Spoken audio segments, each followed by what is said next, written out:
e vamos falar um pouco sobre educação. Afinal de contas, a educação parte também principalmente de casa, não é mesmo? Os filhos vão para a escola, mas é um grande papel importante e fundamental dos pais participarem e atuarem diariamente dessa rotina. Para conversar comigo sobre este assunto, eu converso com o orientador educacional Celso Carminati. Boa noite, Celso. Boa noite. Muito obrigada pela presença.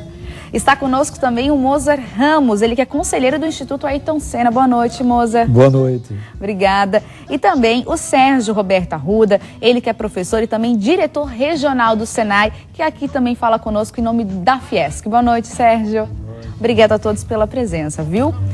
Bom, Celso, eu comecei falando que é importante e que é até fundamental que os pais participem da rotina escolar dos filhos. Isso realmente procede? Até que ponto? Fundamentalmente. Se isso de fato não acontecer, nós estaremos fadados a um fracasso geral do ponto de vista do futuro das gerações que aqui se encontram, não é? A escola tem sido um espaço que a sociedade moderna tem acreditado como um espaço de formação e ela sozinha não tem lugar. A família, a sociedade, a comunidade no entorno tem que ser chamada à responsabilidade, mais que isso, tem que estar colaborando cotidianamente com a participação da educação escolar e também na educação propriamente extraescolar. Em relação a valores, a caráter, orientações gerais assim sobre a formação da personalidade da criança. Claro, as sociedades modernas, como as nossas, na verdade, apostam na ciência como forma de formação, com valores que conseguem ser diferentes, por exemplo, em relação a um período passado, recente, mas já é diferente. E esses valores eles vão sendo constituídos no âmbito da organização social, né? As teorias do ponto de vista pedagógico, elas sempre colocam questões que são importantes. Se você toma uma criança na perspectiva apenas biológica, você acaba criando valores apenas biológicos, mas se ela é também cultural, se ela é social, esses valores vão sendo alargados, vão sendo ampliados, né, e vão sendo construídos socialmente. Isso é feito de uma forma conjunta, afinal de contas, né? Claro. Moza, muita gente defende que a escola não é um local de educar, é um local de ensinar. Tem gente que fala, deixa bem explícito essa diferença, até porque muitas famílias acabam se eximindo da responsabilidade de participarem do dia a dia escolar da criança, justamente com essa justificativa. Você, como representante do Instituto Ayrton Senna, acompanha diversos programas nos quais vocês são engajados. Qual é a perspectiva de vocês em relação a isso? Bom, em primeiro lugar, tem um provérbio africano que o Instituto Ayrton Senna preserva muito e tem um carinho muito especial, que diz o seguinte: para educar uma criança é preciso toda uma aldeia. O papel de educar hoje não pode ser delegado somente à escola como uma terceirização dos pais. Os pais estão terceirizando seus filhos e deixando que apenas a escola cumpra esse papel. Mas educar tem que ser um papel do cotidiano, que começa em casa, tem uma relação com a escola e isso leva a uma situação híbrida de participação entre a família e a escola.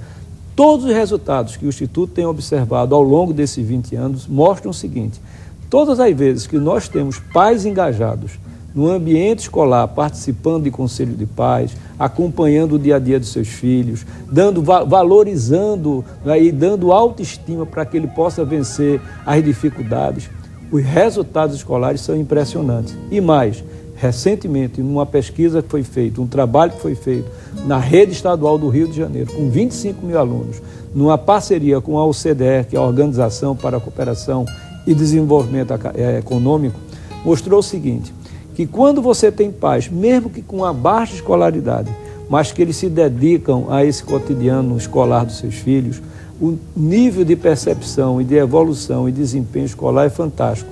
Além de que mostra também que o sucesso futuro depende muito de potencializar essas habilidades chamadas socioemocionais por alguns, ou não cognitivas por outros, mas representam a mesma expressão do desenvolvimento pleno das pessoas. Quando os pais são engajados, o resultado, tanto no âmbito do desempenho escolar, mas como também na vida futura do seu filho, é absolutamente promissor. Portanto, não podemos deixar que os pais hoje terceirizem a escola o dever de educar. É papel de todos. Nossa, realmente é um diferencial impressionante, né? Você falava sobre muitos pais que às vezes têm baixo nível escolar, inclusive, mas que podem ser ativos e que realmente isso é uma contribuição significativa e realmente diferenciada. Sérgio, vocês, por meio da Fiesc, de diversos programas da Fiesc, com outras instituições parceiras, vocês justamente atuam com este público-alvo. Vocês vão falar diretamente com estes pais, né? Exatamente. Mas eu queria, antes de abordar esse assunto, voltar um pouquinho à questão que o Mozart levantou, porque toda a teoria educacional, ela hoje recomenda que você construa um saber em cima de um saber já existente. Quer dizer, essas crianças, esses jovens que procuram a escola, eles trazem uma cultura. E essa cultura deve ser considerada e você deve, de alguma forma, ancorar todo o saber novo em cima dessa cultura já existente. Isso só se faz envolvendo famílias, envolvendo comunidades, envolvendo a sociedade e transformando, como já foi dito, o processo educacional numa questão social, numa questão que envolve todos, né? Essa separação de a família educa, a escola ensina, eu acho que só faz um grande desserviço para a educação.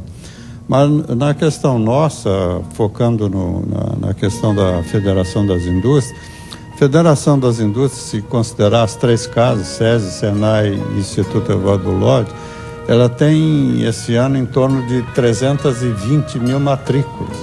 Quer dizer, são 320 mil pessoas que chegam até nós buscando um processo educacional, participar de um processo educacional. E, por outro lado, nós temos um contato muito grande com trabalhadores da indústria.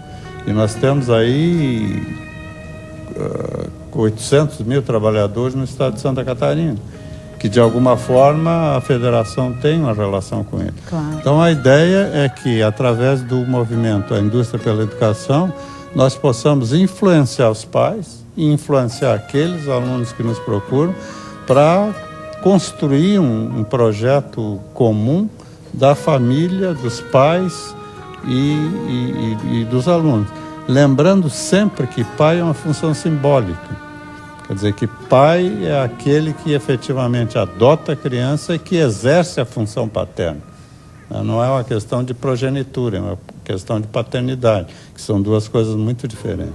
É verdade. E a ideia é exatamente exercer essa paternidade em prol do aprendizagem, da educação dos jovens e mesmo adultos, né?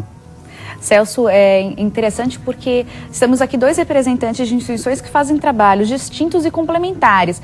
No caso do Instituto, eles atuam principalmente na capacitação dos próprios educadores, né, fazendo com que eles estejam preparados para estimular alunos e também os pais. E o pessoal da Fiesc, né, muito bem ancorados, trabalham justamente com os trabalhadores e por meio também de diversas ações conseguem ir fazendo essa conscientização.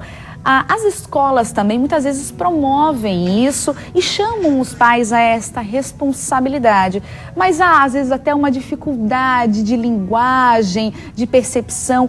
Como é que a gente pode fazer com que o pai que está nos assistindo agora compreenda e entenda que pequenas atitudes no dia a dia, que atitudes seriam essas, podem realmente fazer a diferença?